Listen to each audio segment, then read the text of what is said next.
Live from our studios in Kingstown, St. Vincent, and the Grenadines.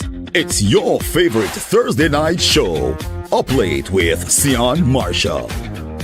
Now, ladies and gentlemen, let's welcome the host of tonight's show, Sion Marshall.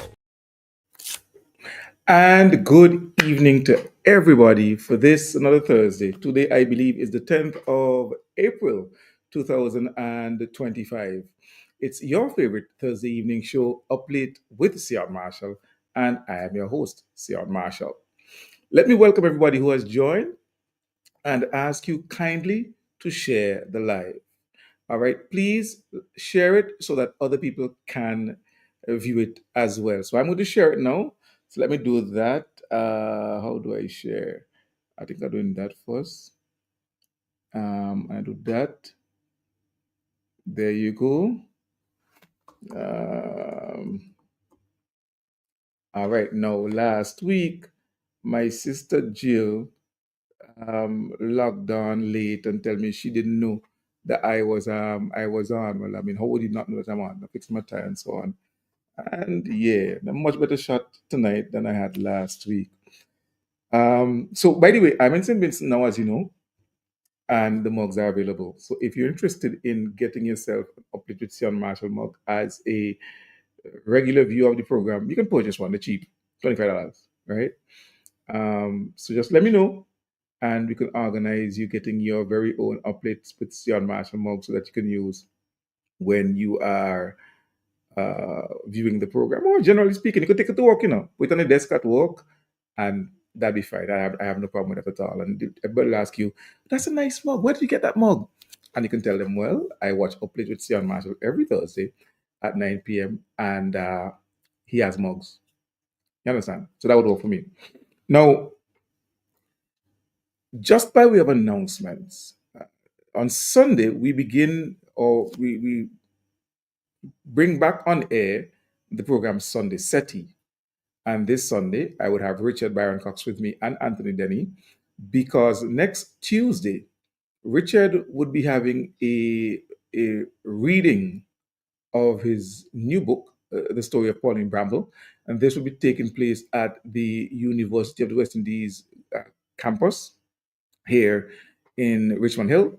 So if you are free next Tuesday at 6 p.m., I'd invite you to go find yourself at the UE campus here in Kingstown and be a part of that live reading of his book. And he'll be doing the reading. I'm not sure if he'd have anybody else, but on Sunday afternoon at 4, you would hear more about that. So stay tuned, log on, keep your ears to the ground.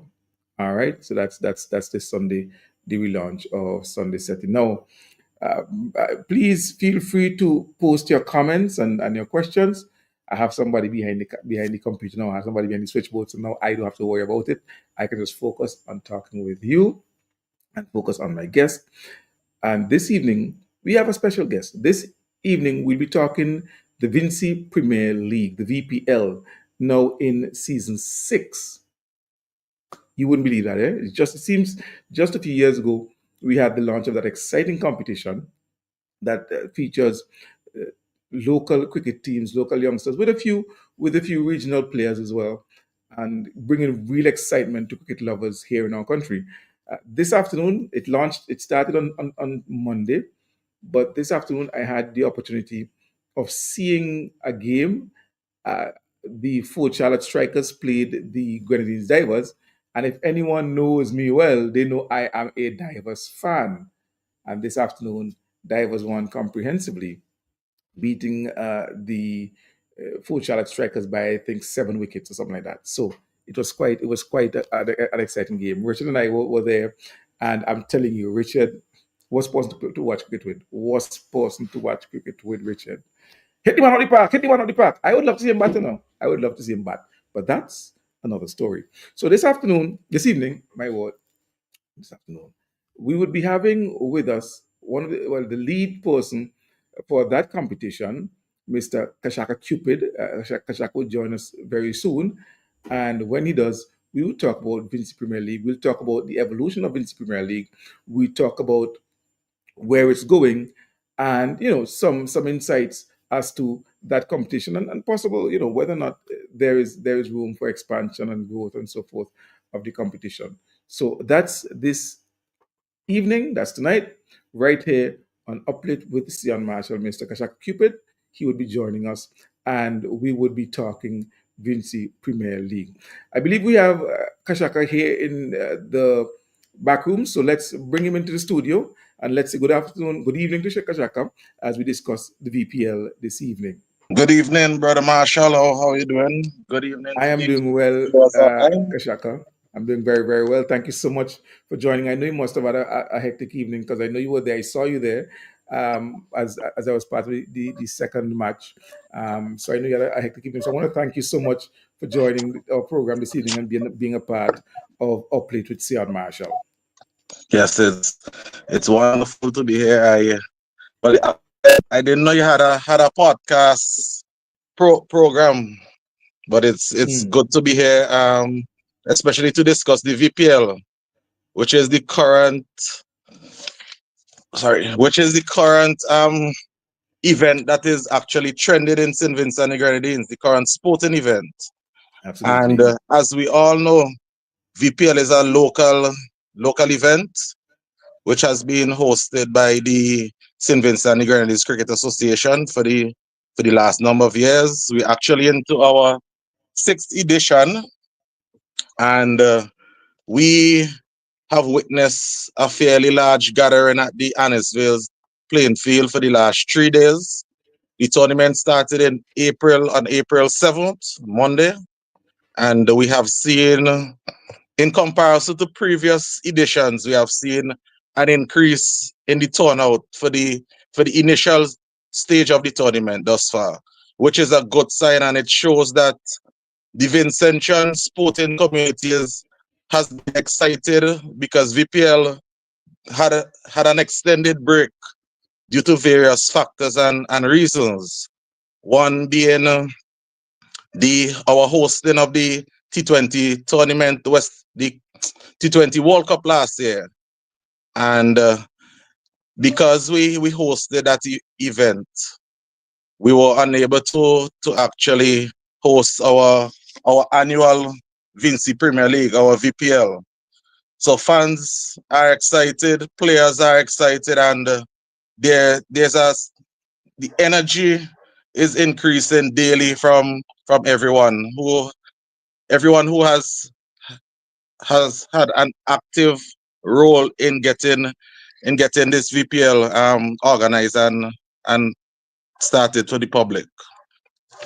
Now let's go back a little bit, Cupid, and to the genesis of VPL.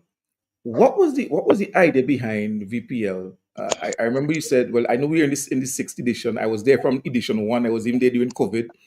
Um, and from jump one, the VPL has had quite an impact on the Vincentian sporting community. What was the thought process behind starting a T20 tournament? Well, actually, the tournament was started as a brainchild project for Dr. Kishore Shallow, and the emphasis actually in terms of the names of the teams, they targeted monumental landmarks or historical landmarks in our country. For example, Fort Charlotte Strikers. That particular team was named after Fort Charlotte. Right. Botanical Gardens Rangers, another team that was named after a landmark, a historical site in our country. And the thought process behind it, well, I was not part of the integral team which started it. I actually missed the first year of VPL, and I was a manager on as part of the divers team for 3 years. Hmm. Then, well, we missed the VPL last year. There was no VPL last year. So in 2023, I managed the strikers team. So the historically, the VPL since is synonymous. The names of the teams are synonymous with our historical sites within within our country, and by emphasizing that too, it the historical sites actually has added like a tourism sort of initiative to the VPL as well too. Now Okay. we all know the importance of sports in terms of commercializing it and branding it with complementing it with tourism.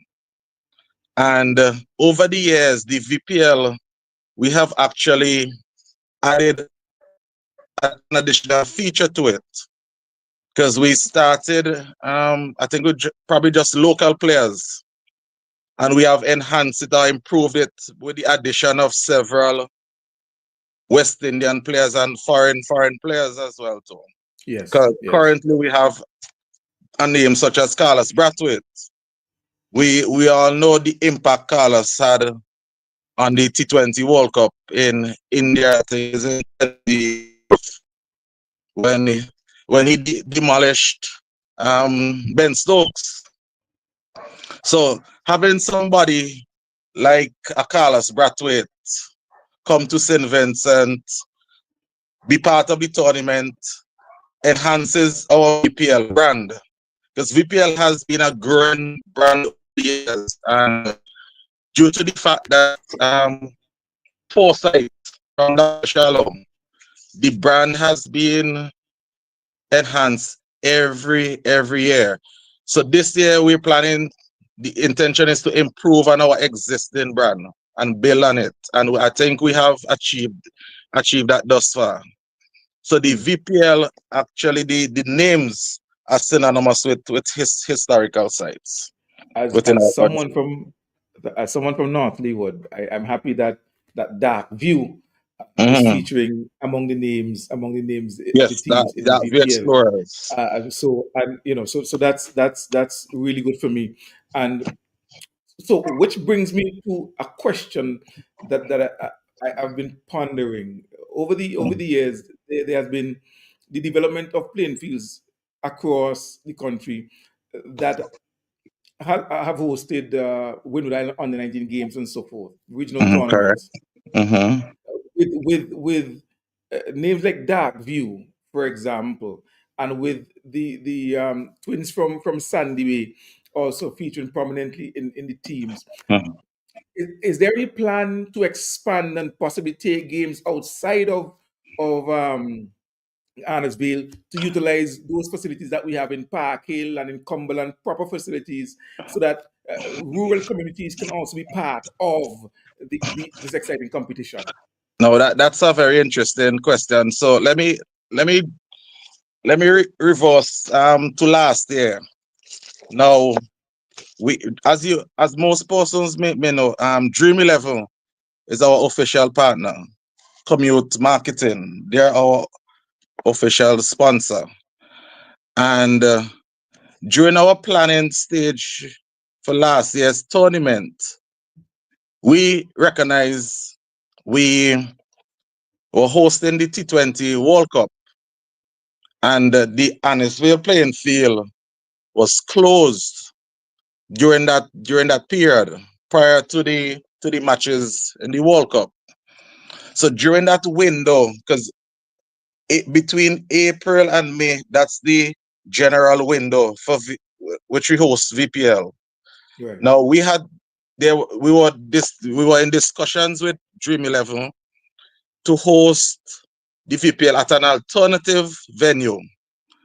Now, factoring our initial agreement with them, our financial agreement with them, and Annisvale, actually, Annisvale had the option of lights one, and the added benefit of having security and a gate where we could actually earn revenue, because the St. Vincent and Grenadines Cricket Association, we depend on the VPL, the revenue earned, to actually foster some of our programs and our developmental initiatives.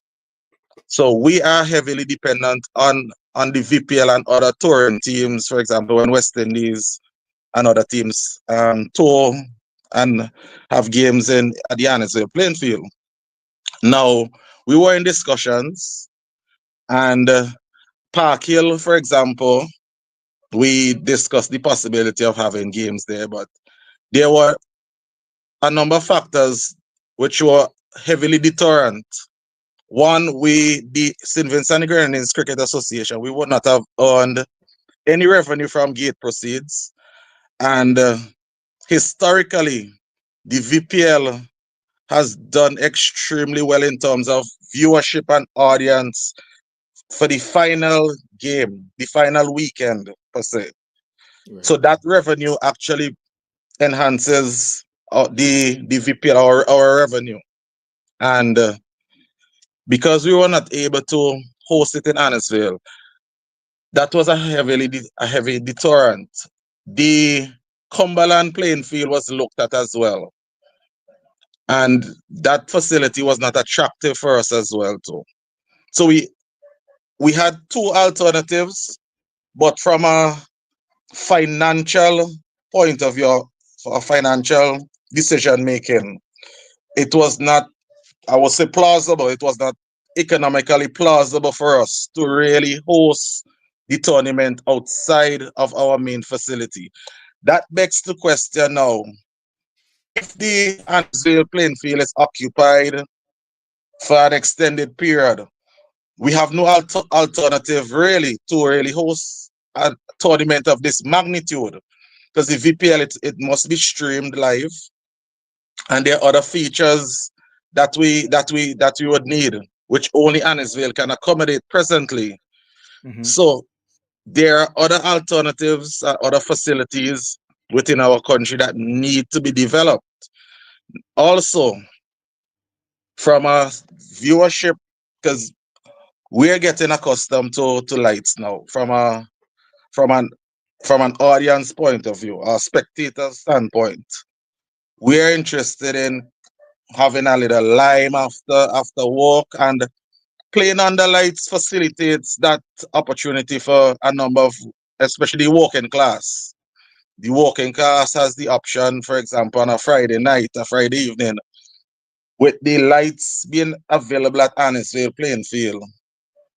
Persons can have access to, hey, after the gate, after work, I could come to the Annisville playing field, enjoy a couple hours of the T-TED, hang around lime, and it creates a different type of atmosphere for persons too. And So going, Shaka, mhm, the question then is, if I may, because mhm, we see the lighting of the Annisville happening last year, uh-huh, um, in our bid to host the T20 World Cup. So we saw that happening.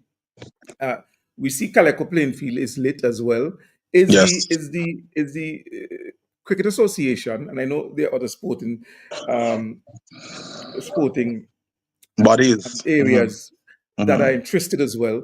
Is there any discussion occurring between the Cricket Association and the government in terms of priority areas and priority pitches? Because uh, if in the same way, for example, football identified Brighton as a possible home, is the Cricket mhm, Association meeting with the Ministry of Sports to say, look, is it possible that we can make Park Hill and Cumberland some priority fields for things like lighting and maybe some security as gates and so forth, mhm, because those are potential for to expand beyond what they're doing now. They already do under yes, 19 yes, games, and if they do mhm, under mhm. 19 games, then there's no reason why they can't do For the the like for example, a right, regional other game. regional competitions, Mhm, exactly, the yeah, 50 over competition and so forth.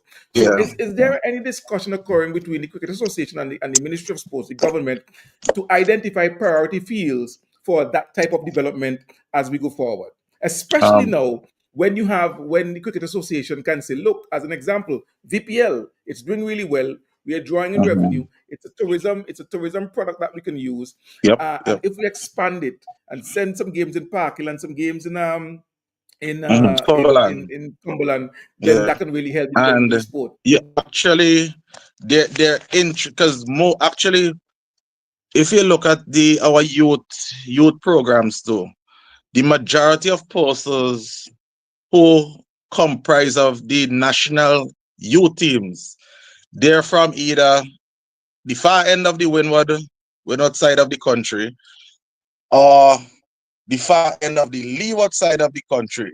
So internally within our country, persons, for example, like in Annisville, Camden Park, these areas are not producing cricketers.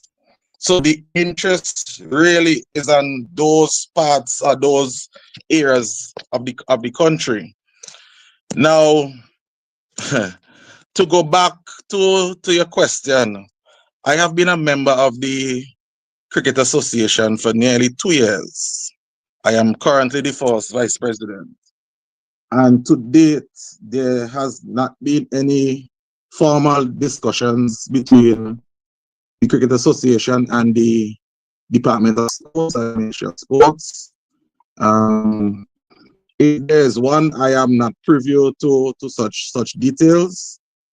But within my tenure as first president, there has not been any discussions facilitated by anyone from the ministry. And for me, sports it must be a priority because sports has different functions, not just from a sporting point of view, but sport creates a level of discipline, a level of unity and camaraderie, and it builds relationship among persons. And I think going forward, I am hopeful that discussions and dialogue could be achieved between both parties. Because at the end of the day, the objective for the Cricket Association, our main goal is to develop cricket in St. Vincent and the Grenadines, and that must begin at the grassroots level, whether it may be preschool, primary school. Those are the grassroots levels in which we need to concentrate, and there must be dialogue between the government and the Cricket Association in order for our sport to grow and our athletes being given and afforded the right facilities, the right avenue to really grow and shine on an international stage as they grow.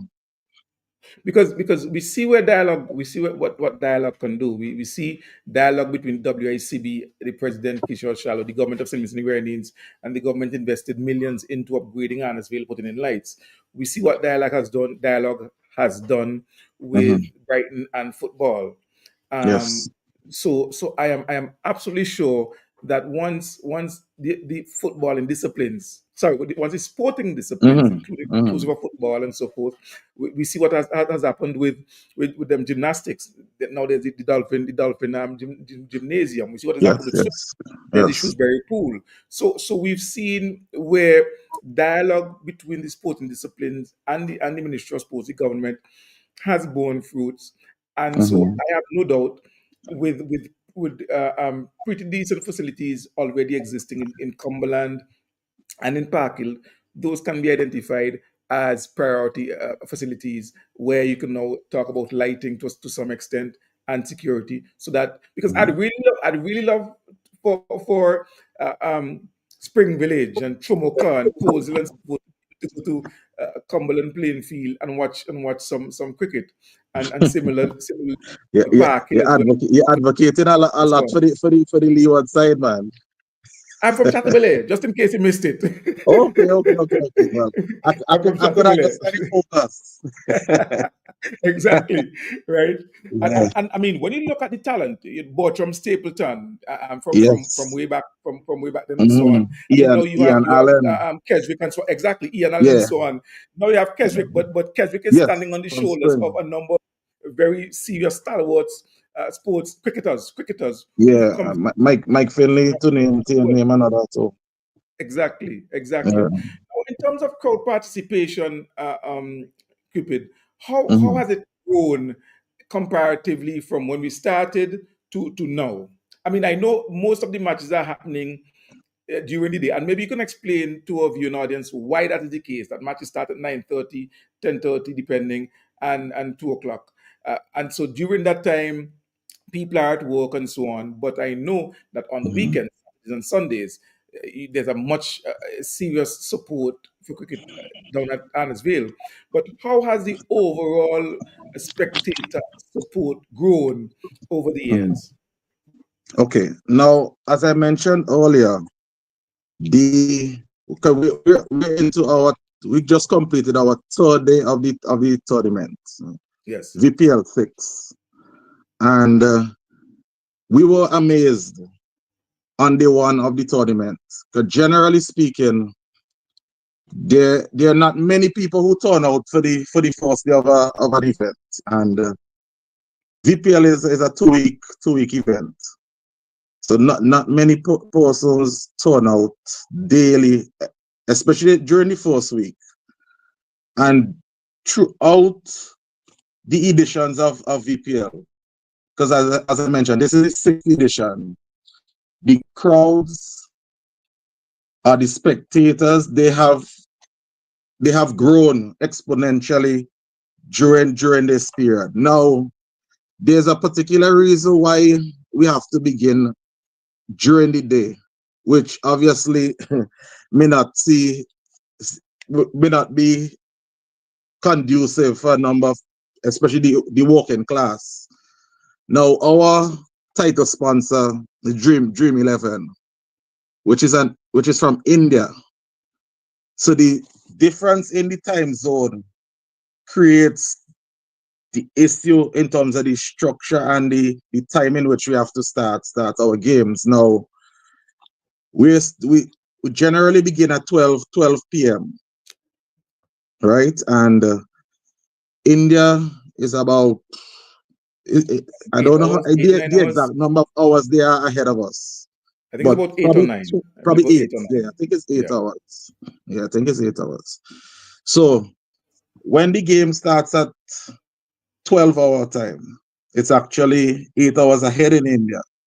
Right. So they need to allow or give their viewers enough time at a conducive period which they can see and view the games, right? So that creates an issue in terms of how we structure, and obviously negotiations must take place between both parties, and we come to a general agreement on the time. For example, we there was we there was a need for us to host games on both weekends on the lights, because we looked at the increased revenue and a number of other factors which would add value to us as an executive and as an association.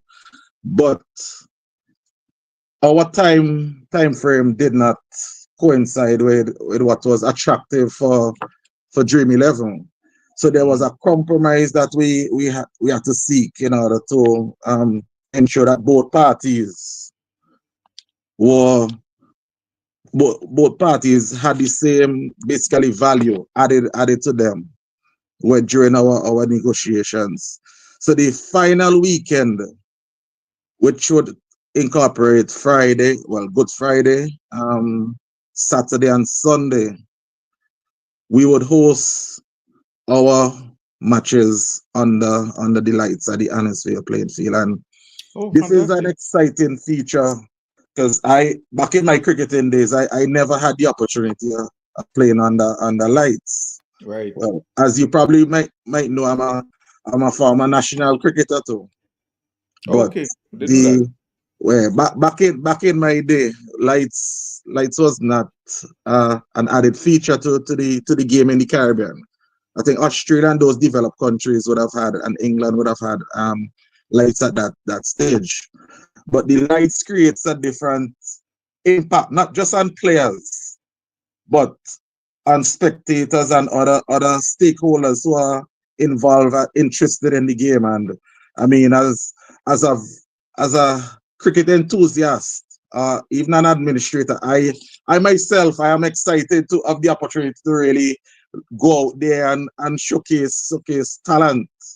But I don't have that opportunity like the players. So I could I could imagine how some of these players, when they think about the opportunity, playing under lights, that is really a motivating factor, or should be a Right. real Absolutely. motivating factor for them. So Absolutely.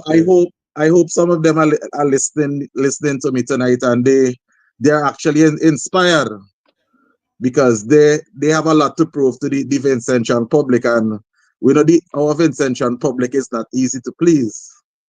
So Yeah. their performance has to be of a high standard. So I am hopeful that on the final weekend, thus far we have not had any close games yet during the Right. first few days. So Right. we are looking to some more exciting, competitive games during the course of the next week and a half, as we go further into the tournament. No doubt, and I don't want to have too much on this because we move on a bit, but no doubt, as you've mentioned, the addition of lights and proper lights at Annisvale has Mhm. really changed the dynamics of sports here in St. Vincent and the Grenadines with international football happening recently, St. Vincent and Yes. the Grenadines versus Jamaica, and you saw a crowd supporting football that I've never seen before. Yep. Yep. Um, Yep. and with the hosting of the T20 World Cup and then Mhm. Bangladesh Bangladesh as well too. Yeah. later on in the year. So Mhm. definitely that's a plus, and that is why I will continue to advocate that the Cricket Association enter into dialogue with the government, with the Department of Sports, Ministry of Sports, sorry, and Mhm. just identify priority pitches so that you might say I understand the whole idea of the economics of it and say, well, the dance, and in this case, the Dance game camp have for to the be light. lights. You know what I mean? Well, But yeah, you have to look at it from an investment into the future. and from a Because social standpoint as well, because yes, as you said, mhm. sports does more than just give an avenue for people to run up and down and sweat. It Yeah, also enhances community togetherness and community unity. definitely, And so definitely. once communities, I know, for example, Chile, I think has some lights on it as well. Mhm. So once Yeah, I once think so. And right, there's a playing so field once you have in some South quality 45. lights. Yeah. Mhm. Right. Once you have some good lighting, we can look Yes. at that. Yeah. Now, the the Dream 11 competition in terms of the involvement of regional players, and you've talked about that. Hmm. Um, Today I saw Carlos Brathwaite, and it Yeah. was unfortunate that he got a catch dropped off of his bowling. Hmm. Um, but how have they impacted the game in your view? Because Hmm. when we just started, it was just local players. Now Yes. you have regional players. You have Andre Fletcher. Hmm. You have Carlos Brathwaite, and so on. Hmm. Do you believe that their involvement and inclusion has improved, one, the quality of the game, and two, the interest in the game? Um. Now let me start with the quality of the game.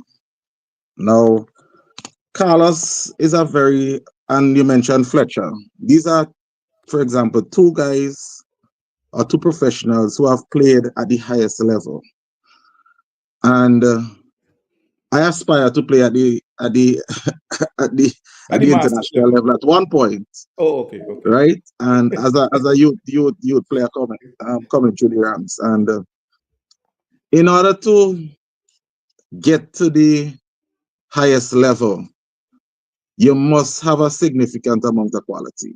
I played with Darren Sammy, for example, at the youth level as well too, and Darren Sammy, he worked extremely hard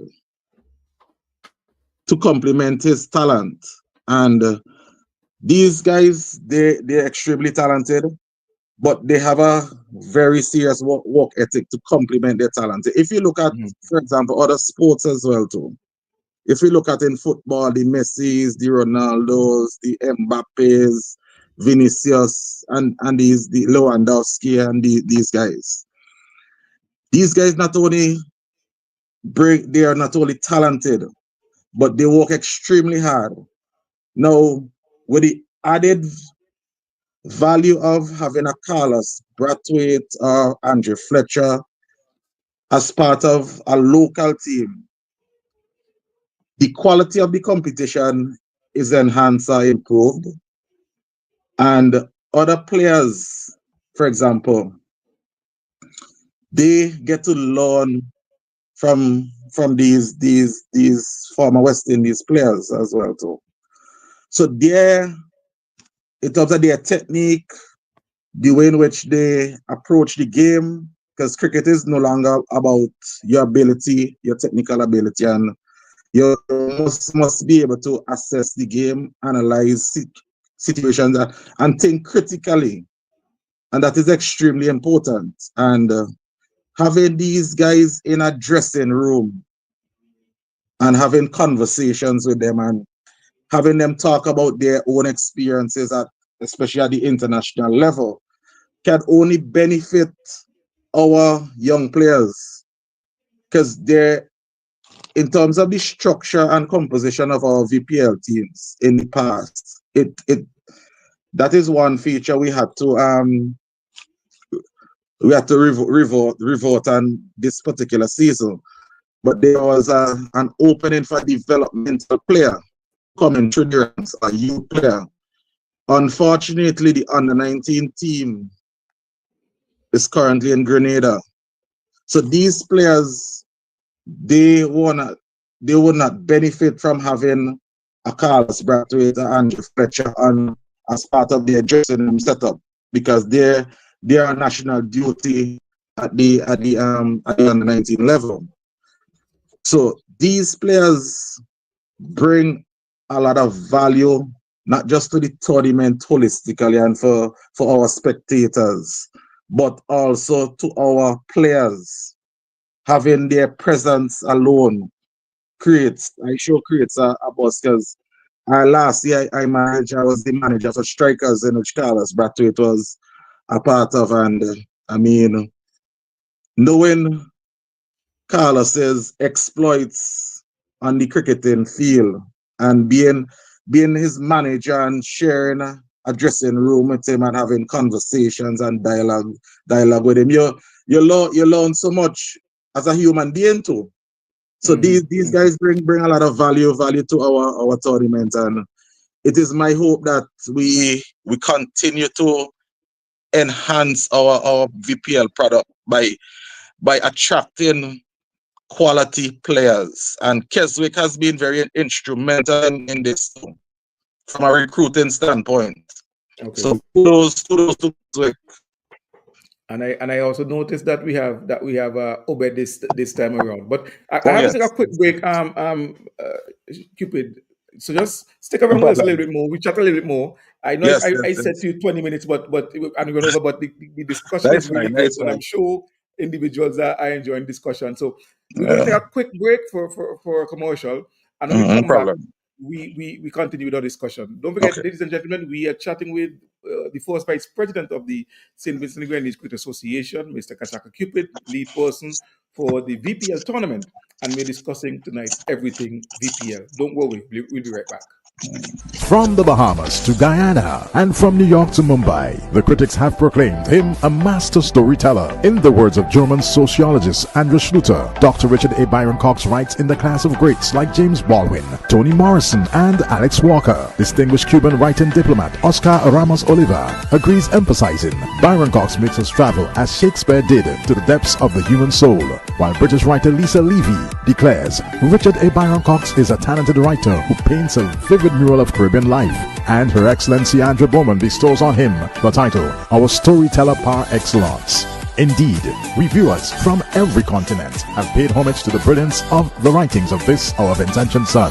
Now, this master of the pen invites all to a public reading of his highly acclaimed, recently released The Story of Pauline Bramble. Come to the UWI Open Campus on Tuesday, April 15th from 6 p.m. to hear him read excerpts, following which there will be an open discussion, allowing you to engage him. There will be a book signing where you can purchase copies or bring along your already purchased copy and have it signed. This event is free, so come and interact with our acclaimed author, and you may just find out who is Pauline Bramble and judge for yourself whether Mama's stares were in vain. It's an evening of classic Vincentian literature you really don't want to miss. Come and meet the man behind the work. You will not regret it.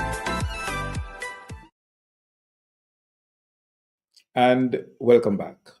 This Yes. evening we are chatting with the vice president of the SVG Tourism Lord, the SVG Cricket Cricket Association, Association. Mr. Kaschaka Cupid, and we are chatting about the VPL. Shaka, earlier you mentioned that the partner, the main partner is Dream 11, which is an Indian company, and Mhm. this competition is televised all the way back in India. Can you give us some insights as to what the viewership of our tournament is like back in India, and especially at this time now when we're pretty much competing with the IPL, how is the VPL standing up? Well, actually, the Dream 11, they want the VPL to actually complement the IPL. So there's not a direct competition between the IPL and the VPL, right? They complement each other. Mm. In terms of viewership, we know well, India has a very large population, and in terms of numbers, am unable to give you actual numbers currently, but I would assume the viewership has actually. I think I had a conversation with Dr. Shah, and I think it probably would have been about 660 million or something, or probably even more. Because we all know Indians are very, very when it comes to cricket and well, cricket they are fanatics. So Mhm. these people actually they invest a lot of time in looking at cricket. So the VPL does not directly compete with the IPL because of the time I in get which you. the games begin. Okay. Because the IPL starts at 10 a.m. our time, local time, and our Okay. game starts at 12:30. So by the time the IPL is concluding, our VPL begins. So the Indian viewership, they switch from the IPL to the VPL. Those who are actively engaging in both tournaments. So definitely, we have a lot more Indians watching Yeah, our local competition yeah. than We Vincent. in terms of viewership and numbers, we can compete with it because the size of our population. We especially in the Caribbean, we it's impossible for us to compete on such a large scale level. Now, in addition to our title sponsor, we have official partners too, locally, who we have on board as sponsors. The St. Vincent Brewery Limited, they have been a sponsor with us since I think it's for 2 years now. They were an official partner in on the fifth edition of the VPL. We have Island Sips as well, who's also an official partner with us. We have the National Lotteries Authority, who has always been with us for the six editions of the VPL. ITFX has been also partnering with us to do the streaming, conducting the streaming and broadcasting. Um, and we are about to engage with a couple other partners because during this weekend and on the final weekend, we have some surprises up our sleeves. Oh, and we're partnering with the CDC as well. Because I spoke to Ezzy this morning. So we partnering with CDC. So, but we have some surprises on the weekend and going into next weekend. So we plan to get the public actively involved in supporting and getting them engrossed in the VPL. Because it, as the team said, we're all about vibes, lit vibes. Well, I was about to ask that, but it seems Mhm. that you're going to be tight-lipped. I was about to ask about what are some of the things that patrons can expect coming Okay, into the uh, stadium. let me mention one. There's a raffle that we're about to launch. There are two prizes. The first prize and all expenses paid trip to view the first test between Australia and the West Indies in Barbados in June. That would be for 2 nights. So the trip would include airfare, accommodation, transportation to the to the to the to the Venue. Kensington Oval, and we would facilitate that trip. Secondly, the second prize, we're only giving two prizes. The second prize would be entrance to all CDC shows for Carnivincimas 2026. So we're partnering with the Carnival Development 2026 or Corporation. 2025? Hey? Oh, sorry, 2026. 2025. Sorry. Yeah, right.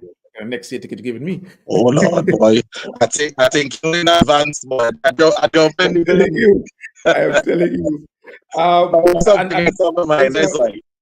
okay, those are some exciting prices, and I Yes. encourage individuals to go out. No, you mentioned uh, local sponsors for the competition itself. How Yes. how was the business? How was the business sector responding Mhm. to the sponsorship of individual teams? Um, well, historically, there are a number of businesses that they have partnered with teams over the years. Mhm. So really, it's an annual occurrence for them to sponsor teams. For example, Curry's distribution in the past, which has been renamed and rebranded to Acado, they have been sponsors of the Botanical Gardens Rangers over the years. Okay. So they're highly involved in VPL, and Mr. Jimmy Ford, manager there, an active supporter, ardent supporter of the Rangers. Yeah, so he has been partnering with them for a number of years. And my good Mr. friend, Graves from Lug has always also been well. Is a Yes, very yes, significant he man. yeah, he generally partners with Rangers as well. But I'm not sure. I don't think he's on board this year in the same capacity as in previous Okay. seasons.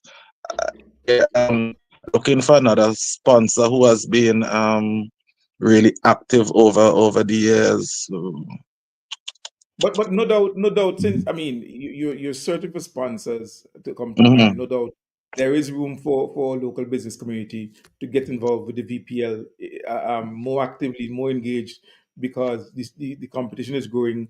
You're supporting young people. You're supporting sports, and their sponsorship and support and partnership with teams with the competition will mhm. definitely go a long way in improving the product here in St. Vincent and Grenadines. So you haven't said it, but I'm taking the liberty of encouraging the business sector to Well, get more involved, greater mhm. participation Yeah, in the actually, competition. Siando, before you continue though, the goal for us going forward, and I think I could probably advertise this now, because if you look at the way in which the teams in other leagues, businesses actually fund for these teams. They fund these teams then, to put it that in simple economic terms.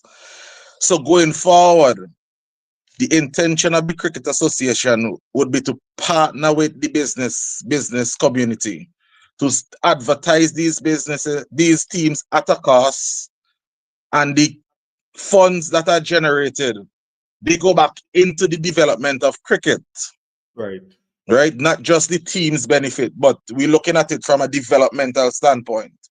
right. The young, especially because we have an academy, which was a nursery, which we just launched too. So funds generated from these initiatives would go directly back into the development of cricket, because at the end of the day, the youths are our future, and those are the ones who we need to invest in.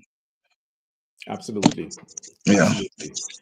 All right, Shaka, thank you so much. You really been an excellent guest on this evening's program, bringing information to our viewing Mm. audience about the VPL. Um, So I want to thank you so much for that, and I want to wish VPL sixth edition. By the way, I have one complaint. Let me That- yeah. level my complaint now. Let me see if we could improve upon it. Since I Constructive was no, criticism. this is a personal complaint. Since I was in the Okay. UK, Uh-huh. before I came home, I messaged the Instagram page of the VPL asking whether or not replicas will be available. And there was a response, and I was told, yes, we're organizing that. I'll get back to you, and so on and Mhm. so forth. That never happened. When I did check, all the replicas were Mhm. gone, and so I'm unable to support my team Oh. when it is Which divers which with a which which replica. team? And I'm Which upset. Divers is your team? Yes, it has always been my team. I Okay. love the energy of Ase Cooper. That's my Okay. captain, and I've always Okay. supported. And now Obed McCoy is there, so that's even There, more reason where to support divers. there's another fan who giving you competition and another Divers fan, another Tell Leeward Morgan, man. You know who, right? tell Morgan I say, I am the biggest divers fan. You understand what I'm saying? And by the way, just so you know, I'm a Uh, maternal Morgan. My mother's married Marshall, but I'm a Morgan as well. So it's two okay, Morgans. So okay, okay. that's all right. You know what I mean? So we were there. And he said to me Okay. when I walked in, he said, boss, man, you're the only two divers fans. You're the only two No, divers fans below.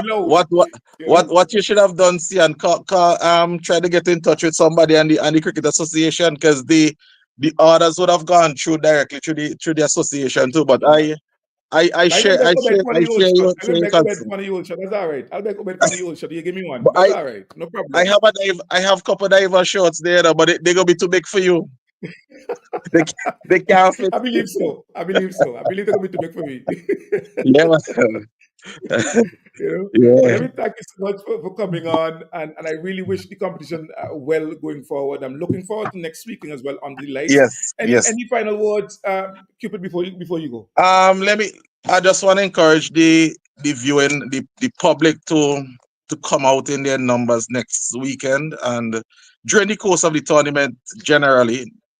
Next weekend, I'm placing special emphasis on it because we have something special in store for patrons next weekend. And when we know we know the Vincent and public love surprises.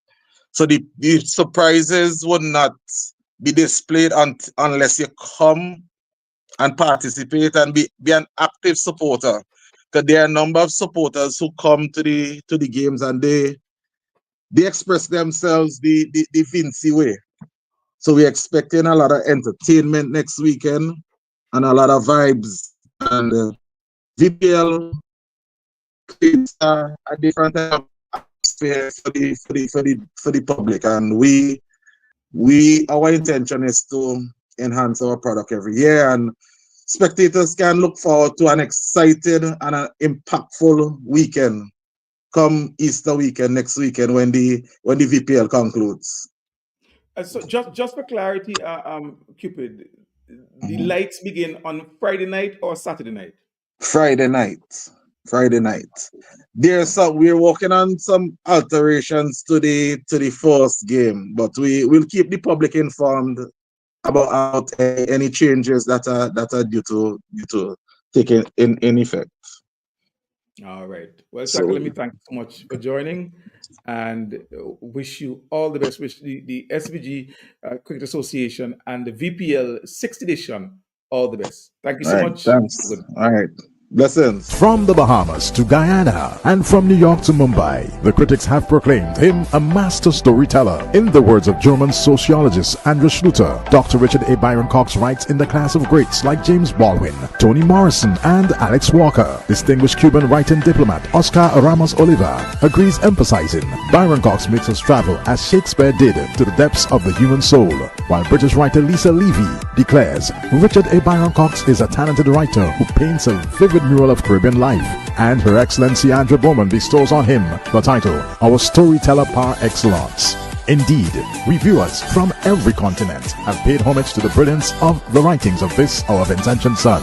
Now, this master of the pen invites all to a public reading of his highly acclaimed, recently released The Story of Pauline Bramble. Come to the UWI Open Campus on Tuesday, April 15th from 6 p.m. to hear him read excerpts, following which there will be an open discussion allowing you to engage him. There will be a book signing where you can purchase copies or bring along your already purchased copy and have it signed. This event is free So come and interact with our acclaimed author, and you may just find out who is Pauline Bramble and judge for yourself whether Mama's tears were in vain. It's an evening of classic Vincentian literature you really don't want to miss. Come and meet the man behind the work. You will not regret it. Welcome back.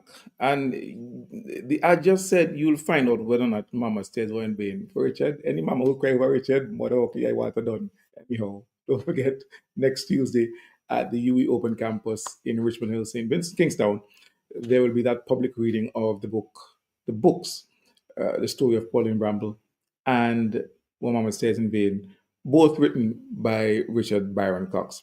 This evening, we had an exciting discussion with Mr. Kaschaka Cupid, first Vice President of the St. Vincent Cricket Association, as we chatted on about VPL.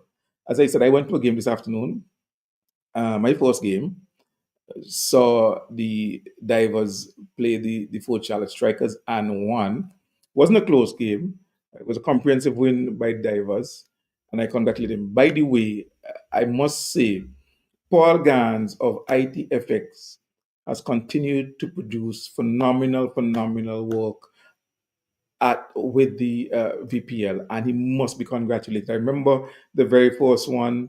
You saw that he was trying, and he was new to this, but he has grown. His company, his coverage has grown so much, and I must congratulate Paul Gans and ITFX for the quality of the work, the quality of work that they produce to the VPL now. So kudos to you, Paul. Listen, we go way back. We were both Microsoft certified system administrators way back when. Although I didn't do the exam, you did, and you just continue to go on and go on to Cisco and big things.